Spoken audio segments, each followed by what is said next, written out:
Boa tarde, senhor presidente, senhores vereadores, senhoras vereadoras, comunidade que nos acompanha pelas redes oficiais da Câmara de Vereadores e pelas minhas redes sociais.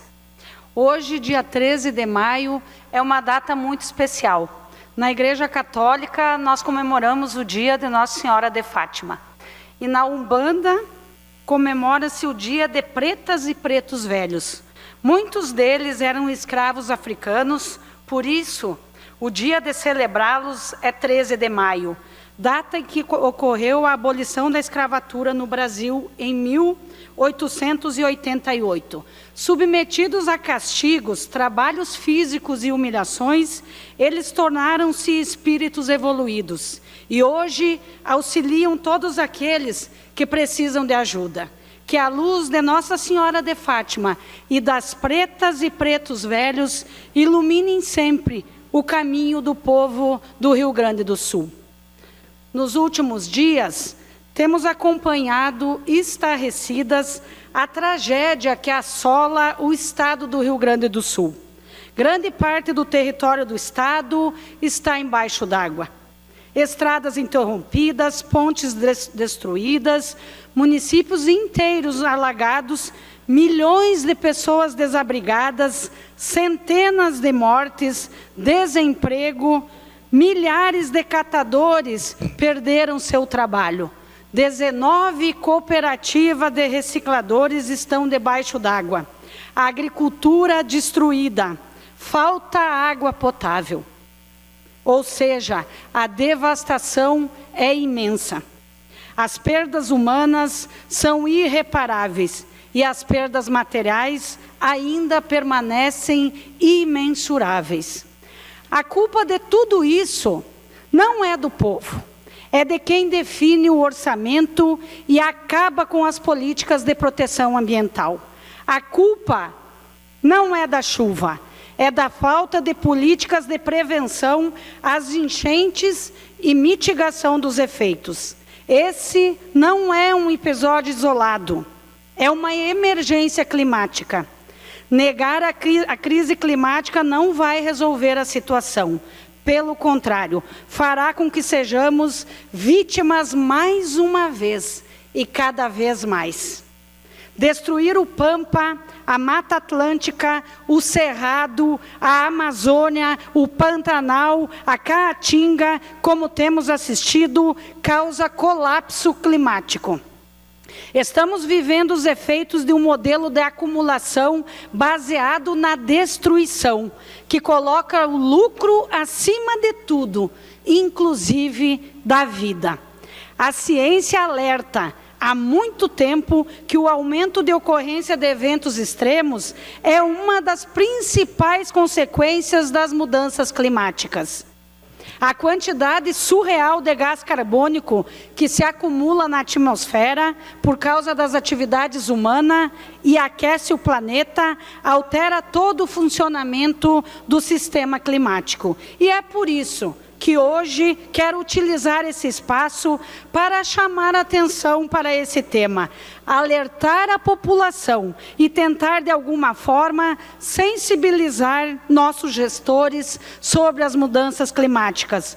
Um tema que não é para o futuro, mas que está relacionado a tudo o que estamos vivendo neste momento. As mudanças climáticas referem-se a alterações significativas e duradouras nas condições climáticas da Terra ao longo do tempo. Essas mudanças nos últimos séculos têm sido aceleradas pela atividade humana, principalmente pela emissão de gases de efeito estufa provenientes da queima de combustíveis fósseis, desmatamento e outras atividades industriais. As mudanças climáticas também têm efeitos diretos e indiretos sobre a saúde humana, a segurança alimentar, a disponibilidade de água potável, economia e outros aspectos da sociedade. É urgente a redução de emissões de gases de efeito estufa e a adoção de práticas sustentáveis em todos os setores. Enquanto a adaptação a essas mudanças requer planejamento e ações para lidar com os efeitos já presentes ou previstos. Não podemos mais aceitar orçamento zero para a prevenção das mudanças climáticas.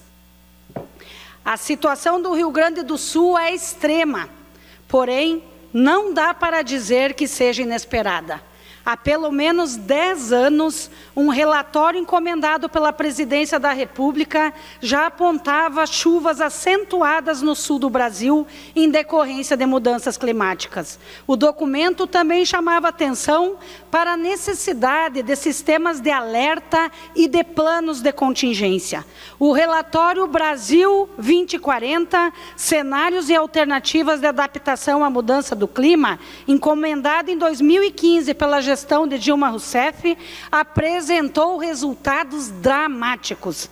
Elevação do nível do mar, mortes por onda de calor, colapso de hidrelétricas, falta d'água no Sudeste, piora das secas no Nordeste e o aumento das chuvas no Sul. O Rio Grande do Sul, pela sua localização geográfica, é particularmente sensível aos fenômenos naturais El Niño e Laninha. Por isso, é relativamente comum a alternância de secas e chuvas intensas aqui no nosso estado. Mas o aquecimento global vem piorando isso. As tragédias consecutivas que se acumulam desde o ano passado não se deram por falta de aviso. Meteorologistas alertaram, cientistas enviaram diversos documentos ao governo do estado, mas foram literalmente ignorados. No ano passado, o Rio Grande do Sul já tinha sido o estado com o maior número de decretos de situação de emergência e de calamidade pública relacionados à chuva em todo o Brasil. Em Passo Fundo, assim como aconteceu no período de chuvas fortes, em setembro de 2023, as famílias mais afetadas foram aquelas que residem nas ocupações urbanas e nas áreas de risco, como já relatei aqui nesta tribuna, Ocupação Floresta, Pinheirinho Toledo, Bela Vista, Vista Alegre, Valinho, Záquia. Em todas as ocupações, centenas de famílias tiveram danos em sua residência, seja em eletrodomésticos, os dormitórios, os colchões, os cobertores encharcados. A condição de vulnerabilidade dessas famílias ficou ainda pior. Reflexo da especulação imobiliária e da ausência de políticas habitacionais em nosso município, que há mais de 10 anos não apresenta nenhuma proposta de ação para garantir moradia digna para as mais de 14 mil pessoas que residem nas ocupações. As pessoas que vivem em área de riscos, como na Vila Luísa, na Entre Rios, não recebem sequer um alerta do poder público quando a chuva intensa se aproxima. Temos as famílias que residiam no beco da Manuel Portela, aqui pertinho onde estamos, que precisaram deixar suas casas por riscos de desabar, ainda em setembro do ano passado. E até agora não receberam nenhum retorno do poder público. Estão abrigadas em casas de parentes e amigos, sem poder retornar para a normalidade de suas vidas. O projeto de lei que debatia sobre a questão do aluguel social, que foi enviado no ano passado para essa casa pelo Poder Executivo, como o nosso presidente acabou de relatar, recebeu diversas emendas e depois foi retirado de tramitação. E ainda não voltou para essa casa legislativa. As estradas do meio rural estão precárias, comunidade. E os agricultores sofrem para conseguir escoar a produção. E olha só, Passo Fundo, 220 e poucos mil habitantes. Quantas pessoas para alimentar? E o meio rural, quem produz alimentos, não tem sequer condições de trafegabilidade nas estradas. Qual estrutura Passo Fundo tem para lidar com uma catástrofe climática? Se dezenas ou centenas de famílias tiverem que sair de suas casas por conta das chuvas, para onde elas vão? Para o albergue municipal, que além de não ter espaço suficiente e adequado, está rodeado por esgoto a céu aberto? Quantas chuvas intensas vão acontecer antes do plano de contingência municipal ser finalizado, aprovado e colocado em prática? Não é mais possível que o prefeito Pedro Almeida espere a tragédia acontecer para pensar suas ações. Com esse avanço contínuo do aquecimento global gerado pela ação humana, as cidades precisam ser planejadas e preparadas para lidar com eventos climáticos extremos.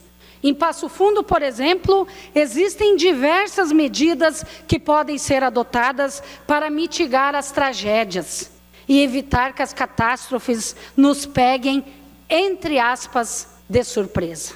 Abro espaço agora para que 3 especialistas relatem um pouquinho do que eles pensam sobre esse tema. Faz favor, Micael. Boa tarde a todos e todas, agradecendo o convite da vereadora Eva Valéria de falar um pouco aqui sobre os últimos acontecimentos. Meu nome é João Telmo de Oliveira Filho, eu sou professor da Universidade Federal de Santa Maria, sou advogado, sou mestre e doutor em Planejamento Urbano e Regional pela URGS, sou pós-doutor em Direito, com 2 pós-doutorados na Universidade de Coimbra, na área de Direito Urbanístico. Enfim, tenho trabalhado e atuado em várias áreas, em várias frentes, né? Na área do direito ambiental, na área do planejamento urbano e na área do direito urbanístico, né, que inclui aí as questões relativas às cidades, aos planos diretores, às leis urbanísticas, às leis ambientais. Então, essa tem sido a minha atuação aí nos últimos anos. O que a gente tem insistido em algumas áreas do direito, principalmente na área do direito ambiental no Brasil, né, é a ideia de que os desastres estão por vir, e de que forma se poderia se criar instrumentos, ou criar leis, enfim, institutos que pudessem ajudar a tentar resolver esses problemas. Há 20 anos, mais ou menos, que já se fala em aquecimento, enfim, mudanças climáticas, né? E da possibilidade de inundações e desastres climáticos aqui na região sul. Todos os painéis intergovernamentais de mudanças, de acompanhamento das questões climáticas, né, esses painéis são formados por 196 países, né, com milhares de cientistas, são quase 10 mil cientistas, né, que chegam à mesma conclusão. Né? Essa região, essa área vai ser impactada por eventos extremos e essa conclusão já tem muito tempo. Né? O problema é que, nesse meio tempo, embora tenha havido propostas e algumas mudanças legislativas, essas iniciativas não têm sido acompanhadas, especialmente no estado do Rio Grande do Sul e nos municípios gaúchos. Né? Então, a gente tem, por exemplo, né, uma lei que foi aprovada em 2001, que se chama Estatuto da Cidade, da qual eu, em 2004, recém-chegado em Passo Fundo, fiz uma palestra na Câmara e me lembro disso na época, que o modelo que se faz planejamento no município, em vários outros municípios gaúchos, está completamente errado. Em 2012, quando houve uma série de deslizamentos ali, inundação, enfim, funções temporais no Rio de Janeiro, foi aprovada uma lei, a Lei 12.608, que obrigava os municípios, enfim, que tivessem os seus programas, né, e planos, né, de prevenção aprovados. Né? Nós estamos falando de uma lei que tem 12 anos. Fora isso, né, é uma preocupação constante, né, nos últimos anos, de que o planejamento das cidades também leve em conta questões ambientais e questões aí relativas à possibilidade de eventos, eventos extremos, né, de qualquer forma. Mas o que tem acontecido no Brasil, em geral, é um desrespeito absurdo, né, da legislação. Então, a gente tem, por exemplo, o nosso Código Florestal brasileiro, que é de 2012, o novo Código Florestal, que inclusive flexibilizou muito. Peço desculpas, quem sabe é para a Alessandra, vamos tentar, Vanessa, por favor. Olá, me chamo Alessandra Teixeira, sou advogada, doutora em ciência jurídica e recentemente finalizei um estágio de pós-doutorado de 1 ano junto à Universidade de Passo Fundo, sendo bolsista da CAPES vinculada ao Programa Emergencial de Prevenção e Enfrentamento de Desastres relacionados a emergências climáticas, eventos extremos e acidentes ambientais. Enchentes, deslizamentos de terras, migração de chuvas a centros urbanos, desabamento de residências construídas em território indevido e outras catástrofes urbanas estão cada vez mais comuns, situação que é agravada pela ocupação irregular do solo e pela falta de infraestrutura adequada para enfrentar o problema, que se repete todos os anos no país, inclusive com vítimas fatais. A nossa proposta, então, é investigar acerca das falhas e omissões do poder público quanto ao planejamento urbanístico e o mapeamento de áreas mais propensas a enchentes, inundações e desmoronamentos de terra que ocorrem em consequências das fortes chuvas, maximizando os impactos sociais dos desastres ambientais. Então, políticas públicas de planejamento urbano são essenciais para as organizações das cidades e para o controle de desastres socioambientais. Exemplos de urbanização sustentável que respeitam o meio ambiente e evitam as consequências das enchentes e das inundações são as cidades de Taizhou e Jinhua, na China, que adotaram o modelo das chamadas cidades esponja. O conceito de cidade esponja foi criado por um arquiteto chinês com a ideia de transformar as cidades em espaços capazes de absorver e escoar a água das chuvas. Então, a aplicação das cidades esponja consiste na criação de espaços capazes de captar a água das chuvas de forma natural, por meio da criação de parques naturais com essa capacidade. Propostas semelhantes às da China também têm sido adotadas em outras cidades pelo mundo, como em Berlim, Copenhague e Nova York, aonde intervenções nos setores sociais e urbanísticos são feitos para equilíbrio entre as ações antrópicas com o clima, a biodiversidade e a natureza. Na contramão de todos os alertas emitidos por pesquisadores e órgãos ambientais, o que vemos, contudo, é um frequente desmonte das políticas ambientais. Aqui no Rio Grande do Sul, por exemplo, em 2019, no seu primeiro ano como governador, Eduardo Leite literalmente picoteou o Código Ambiental Estadual. O documento tinha sido aprovado em 2000 e foi fruto de inúmeras audiências públicas, debates com especialistas e profissionais que são referência no debate sobre ecologia no Brasil.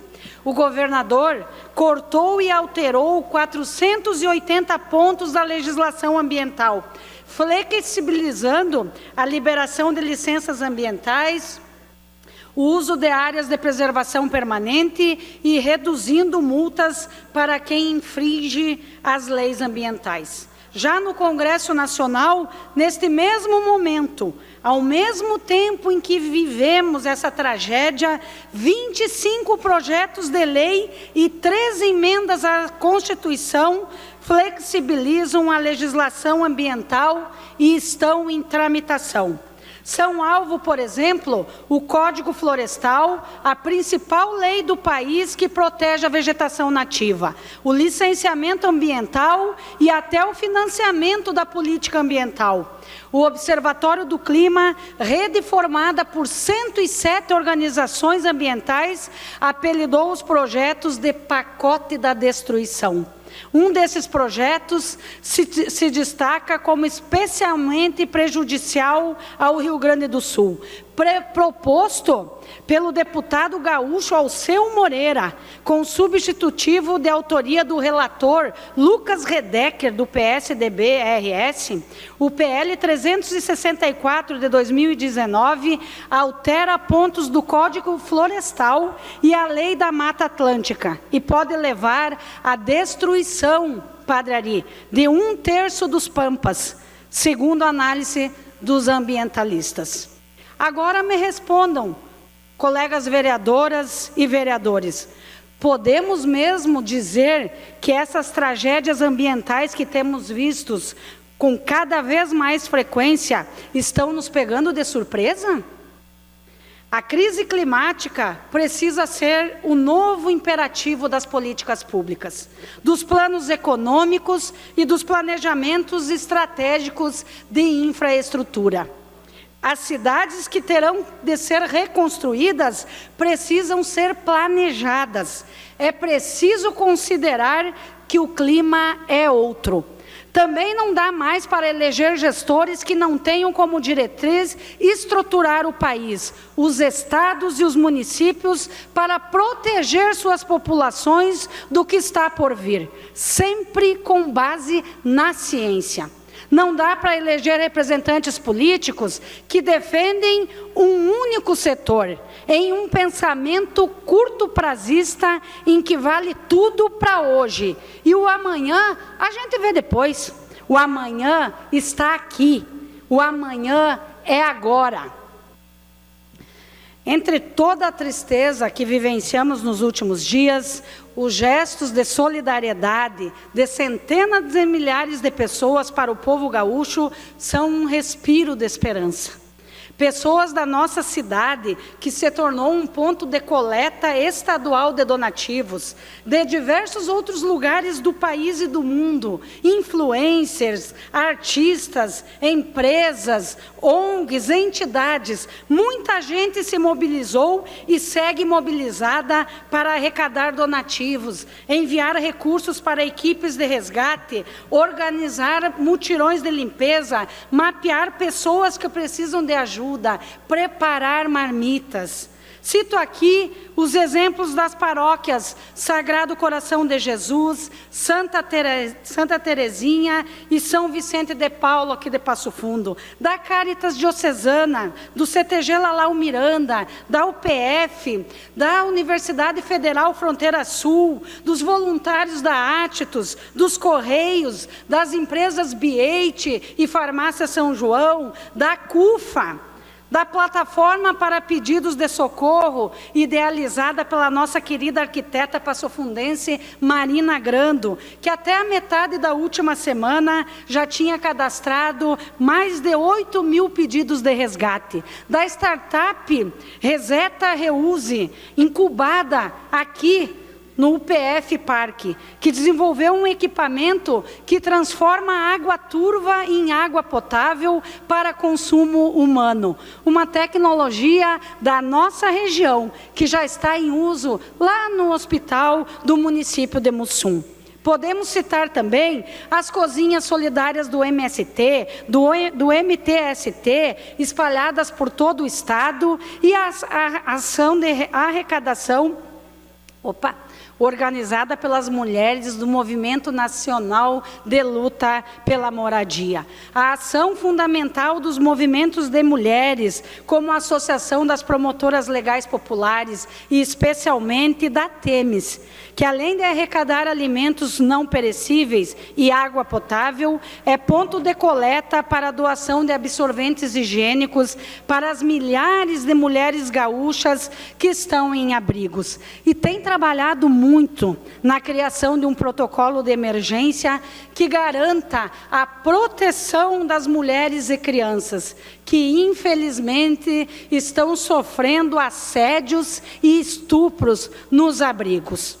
A ação da CUT-RS e dos sindicatos de trabalhadores que estão atuando na linha de frente em todas as regiões, abrindo sindicatos para pontos de arrecadação de doações, para abrigar cozinhas solidárias, para abrigar as vítimas e atuando diretamente no resgate de milhares de pessoas. Todas essas iniciativas são louváveis e merecem todo o nosso reconhecimento e a mais sincera gratidão. Porém, não podemos deixar de lado o debate político, que precisa ser feito para garantir que ações como essas não precisem ser rotineiras. E vejam, colegas, quando eu falo sobre politizar o debate, não estou falando de política partidária. Estou falando de política social e estrutural da nossa sociedade. O maior ato de solidariedade que podemos ter, ao seu vicário aposentado da Embrapa, daqui para frente, é debater um projeto de sociedade que inverta a lógica brutal da acumulação capitalista e coloque a vida no centro de qualquer projeto de desenvolvimento. Não podemos ser coniventes com discursos de pessoas que utilizam os momentos de calamidade como palanque político, fazendo caridade e registrando cada movimento em fotos e vídeos, e que depois ocupam os espaços, inclusive nas tribunas do Legislativo, para defender projetos políticos que vão contra a preservação do meio ambiente e a favor da flexibilização de qualquer legislação ambiental.